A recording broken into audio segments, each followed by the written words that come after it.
In the 1970s, Seymour Hersh exposed the My Lai massacre, Richard Nixon's domestic spy program, and he helped bring down a president with his journalism. Decades later, Hersh blew the lid off of the torture at Abu Ghraib. Now, he's written his memoir, Reporter. Was anybody more of a gangster than some of the leading people who conducted the wars we had? We had gangsters all of our life in our society. And some of them were senators, and some of them were, secretaries of defense, with some murderous people. On Thursday, June 21st, Sy Hersh will be our special guest at a live show of Intercepted, taking place at the Music Hall of Williamsburg in New York. We'll also be joined by the lead ACLU attorney fighting the Trump and ICE deportation and family separation machine, and by educator and prison abolitionist Mariam Kaba. Especially if you're liberal and progressive, stop calling for people to be locked up every day. Everybody shouldn't be going to prison. That's the point. Stop playing into those ideas that every time something happens, your first inclination is to think about the prosecution and court system as the way to solve that problem. The evening will also feature a live performance from the Iraqi-Canadian hip-hop artist Narsi.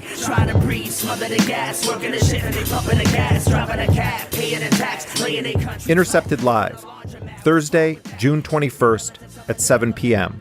at the Music Hall of Williamsburg.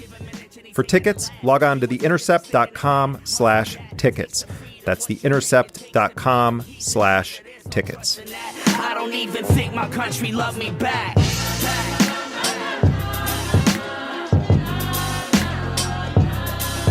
Free.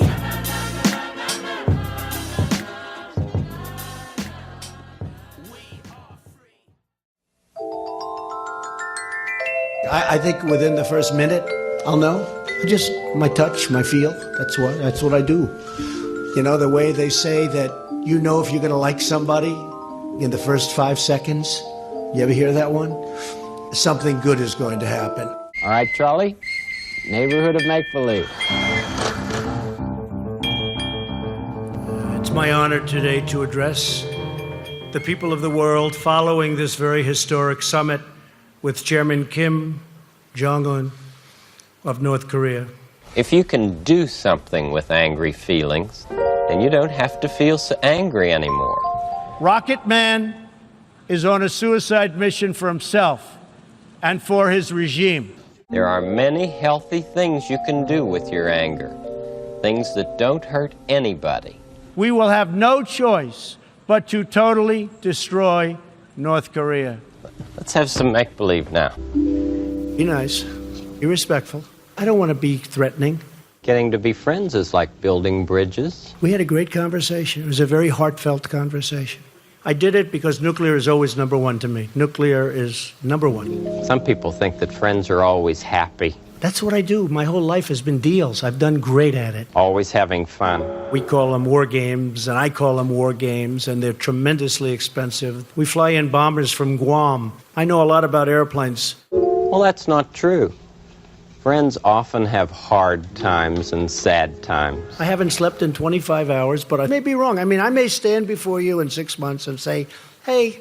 But friends can come together again and again and build a stronger and stronger friendship between each other. As an example, they have great beaches.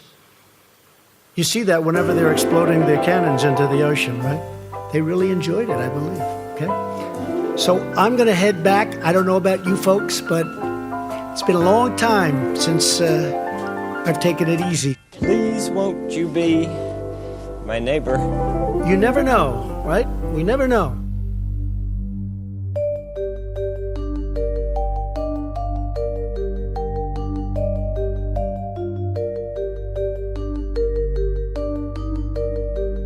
This is Intercepted.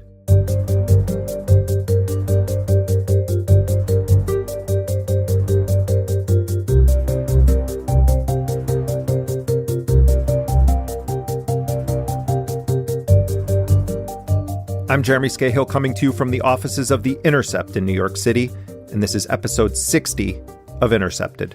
And I'm doing something that I've wanted to do from the beginning. We stopped playing those war games that cost us a fortune. We're spending a fortune every number of months. We're doing war games with South Korea. And I said, What's this costing?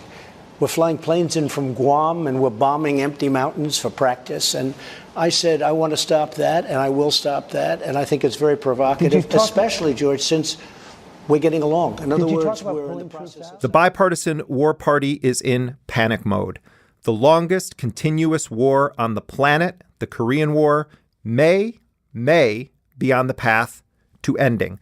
Donald Trump is certainly one of the most unreliable, untrustworthy, and just plain awful people to be in the command chair for this. But to paraphrase Donald Rumsfeld, you hope for peace with the president you have, not the one you want. I punished myself during the Trump-Kim summit by watching U.S. cable news. I bounced from CNN to Fox to MSNBC and on and on and on. Fox, of course, was on its own planet, cheering on Trump because Fox is a privatized version of state media. How political opponents of the president are purposely trying to create artificial, unrealistic expectations so that they can say, oh, this is a failure, when we've gotten so much out of this already before it even started. No one predicted that these talks would immediately result in the complete and total denuclearization of North Korea. This is going to be a process, as the Secretary... The hypocrisy was certainly thick on Fox News, which has consistently, for years, agitated for obliterating North Korea. Its pundits ridiculed Barack Obama for suggesting that he might be willing to meet with the leaders of North Korea or Iran. But you know what? Hypocrisy sometimes has its virtues. If Trump can make Fox News get on the side of peace in Korea, we should all take that. But on the respectable networks, CNN and MSNBC, there was a lot of this. Just having parity, look at the North Korean flags right next to the American flag. I mean, whoever thought we would see that? Of the two flags together is diminishing to the U.S. side. In fact, I would say it's somewhat disgusting. It is actually a debasement of the American flag. This is a despotic regime that murders its own citizens. And so we're putting him on the same stage as the American president. Now, hopefully, it will serve. The North Koreans want to be treated as equals. Gasp! The American flag next to North Korea's? The horror. And the conventional wisdom, repeated by many, many pundits, was that Trump was giving away the war farm. The message Trump sent by ripping up the Iran deal and then immediately meeting with the North Korean leader sent a message to the world that achieving nuclear weapons status protects you and prevents you from going the way of Muammar Gaddafi in Libya. Now, I don't deny that that is part of the message. At the same time, what about the context of all of this? Why did North Korea pursue nuclear weapons in the first place? Was it to be a global menace? Was it to change the regime in the United States? Or was it because of the threats from the U.S. and its allies?